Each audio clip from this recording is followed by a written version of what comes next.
नमस्कार मित्रों। आज हम बात करते हैं सरकार के एक ऐसे निर्णय पर जिसका जनता में विरोध हो रहा है और आम जन को समझ में भी नहीं आ रहा कि ये क्यों किया जा रहा है। दिल्ली में सरकार ने एक निर्णय लिया है पेट्रोल और डीजल की गाड़ियों पर। पेट्रोल की गाड़ी 15 साल और डीजल की गाड़ी 10 साल से ज्यादा दिल्ली में नहीं चल सकती।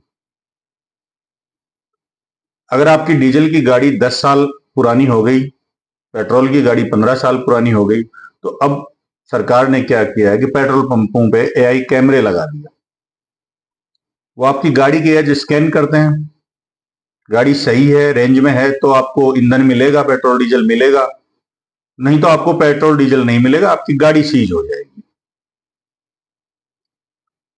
जनता इस निर्णय का विरोध कर रही है क्योंकि मध्यम वर्ग और निम्न वर्ग जो किस्तों पर गाड़ी लेता है, एक एक अपना कहते हैं पेट काट कर एक एक रुपया जमा करके वो किस्तें भरता है, बचत करता है, कैसे भी अपने जीवन को मैनेज कर रखा है। अगर आप 10 साल बाद उस गाड़ी को हटा देंगे, स्क्रैप में कर देंगे, तो उसने 7 साल का तो लोन ले रखा था, अभी तो वो लोन से फ्री हुआ है बेचारा, फिर से नई गाड़ी कहां से लेगा वो। तो ये निर्णय हजम होने वाला नहीं है। और 10 साल कोई ज्यादा भी नहीं होते गाड़ी को। अमूमन भारत में लोग 10 से 15 साल तो नॉर्मल रखते ही रखते हैं गाड़ी, वो बाद में बदलते हैं। तो सरकार का ये निर्णय लोगों को पच नहीं रहा है, लोगों की आर्थिक स्थिति गड़बड़ाने वाला निर्णय है।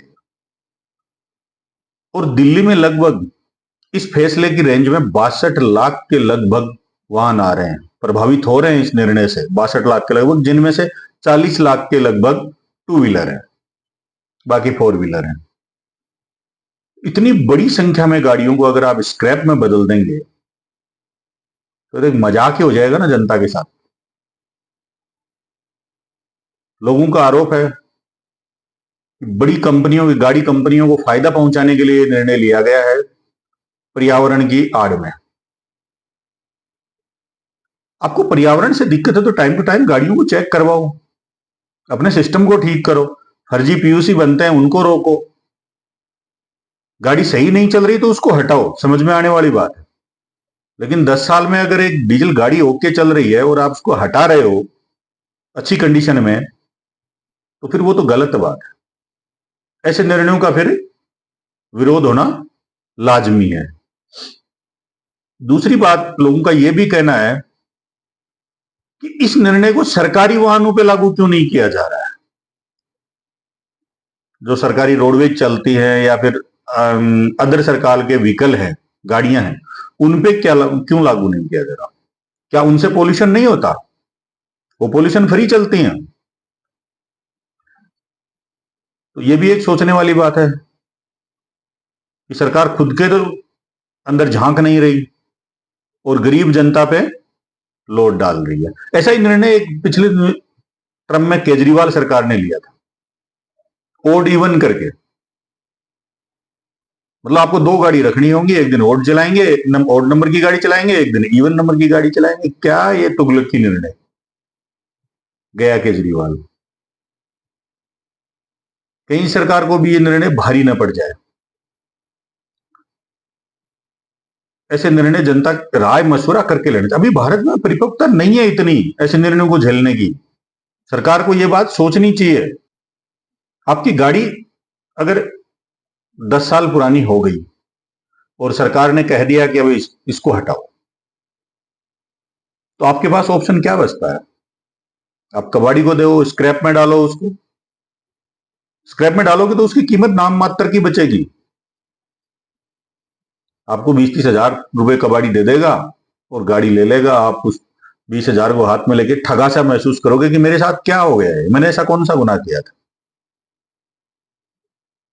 या फिर सरकार ऐसी कोई एक सूची लिस्ट निकाल देगी ऐसे वर्कशॉपों की जो पुरानी गाड़ियों को इलेक्ट्रिक में बदलेंगे। ठीक है, इलेक्ट्रिक में बदलवाने जाओगे तो खर्चा बोलेंगे 2 लाख लगेंगे, 3 लाख लगेंगे, 1.5 लाख लगेंगे। रेंज कितनी होगी? 100 किलोमीटर, 50 किलोमीटर, 40 किलोमीटर। ये भी एक तरह से ठगी होगी लोगों के साथ। मतलब किसी भी तरीके से ये निर्णय जायज नहीं है। आपको गाड़ी की कम से कम समय लिमिट है, वो पेट्रोल 20 साल, डीजल 15 साल रखनी चाहिए। इस बीच मेंटेनेंस का ध्यान रखो ना। आरटीओ जाए ना, अगर आपकी गाड़ी मान लो हो गई 8 साल हो गई, 9 साल हो गई, तो ईमानदारी से चेकअप हो उसका, और पोल्यूशन जांच हो, उसमें दिक्कत लगे तो अगले को वार्निंग दी जाएगी 1 साल में, भाई ये चीजें पुर्जे तेरे को बदलवाने हैं, ये ठीक करवा ले, नहीं तो तेरी गाड़ी सीज होगी। फिर अगले पे बात है, ठीक करवा लेता है तो ओके चलेगी, नहीं तो सीज कर लो उसको, उसमें कोई दिक्कत नहीं है। लेकिन आप सबके लिए मतलब एक नियम कर दो, सबको एक लकड़ी से आंकोगे, तो वो चलने वाला नहीं है सर। इस देश में अभी ये देश इतना परिपक्व नहीं है।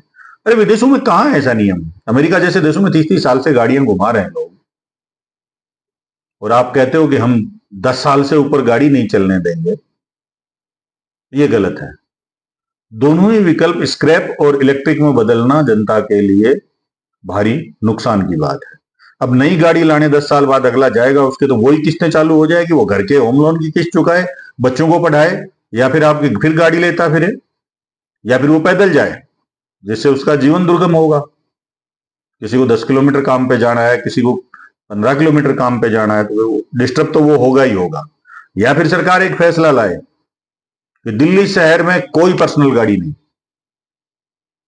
आप पब्लिक ट्रांसपोर्ट से चलेंगे, चाहे आप अंबानी हो या एक फुटपाथ पे रहने वाले हो। तब तो समझ में आता है कि सरकार की नीयत सही है। बड़े बड़े पैसे वाले लोग हर 2 साल में गाड़ी चेंज करते हैं, 70 लाख की फॉर्च्यूनर लाते हैं, अब पता चला अगले साल तो डिफेंडर ले आए 1.25 करोड़ की नेताजी।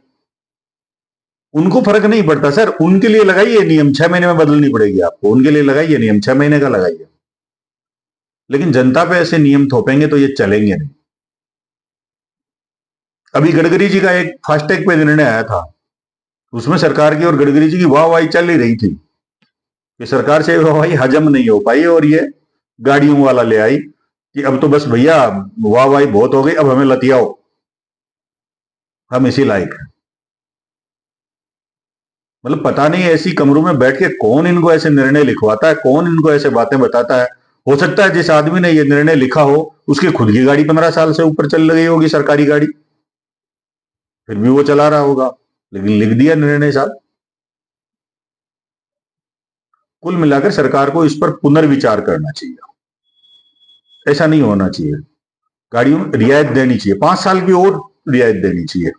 डीजल गाड़ी को भी कम से कम 15 साल तक तो सरकार को रखना ही चाहिए, वरना मध्यम वर्ग निम्न वर्ग मारा जाएगा बेचारा। 15 लाख की गाड़ी लेगा, किस्तों पे गाड़ी लेगा, चूकेगी नहीं, उससे पहले आपका देखो स्क्रैप में गई। अगर आप ऐसे ही चलते रहे तो आने वाला समय वो आएगा, आप शोरूम से गाड़ी लेके घर पहुंचते ही आपके पास नोटिस आ जाएगा कि स्क्रैप में डाल दो भैया, आपने चला ली 5 किलोमीटर। ऐसा थोड़ी होता है सर। ये जनता में विरोध होने वाला ही काम हुआ है, और ऐसे गलत निर्णयों का विरोध होना भी चाहिए, चाहे सरकार कोई भी हो। अब देखते हैं सरकार क्या पुनर्विचार करती है। मेरे हिसाब से तो पुनर्विचार करना चाहिए, ये मेरा व्यक्तिगत मत है। जय श्री राम।